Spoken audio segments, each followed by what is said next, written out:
going to Mindan guys, for our lunch. Mananghalian kami. Tapos balik kami ato sa Crystal Cove. Yun ang apat na ano namin stop. First, unang pinuntahan namin yung Boca Beach. Tapos yung banana boat o yung snorkeling area. Tapos dito lang sa Mindan para magkatanghalian.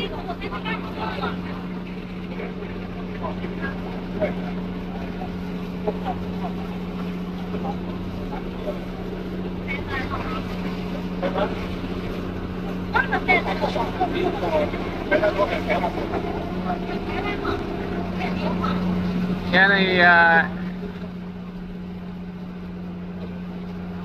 diving area. Makikita sa yung sa unahan ay yung mga sailing. Ang dami na nagparasailing sa ano, may bulabog area yung kite surfing.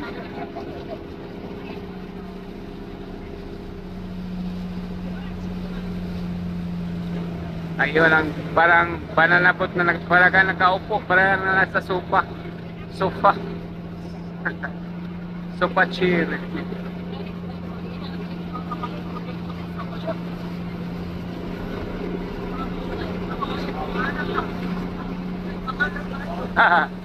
Ayan, para nakaupo ka sa sofa.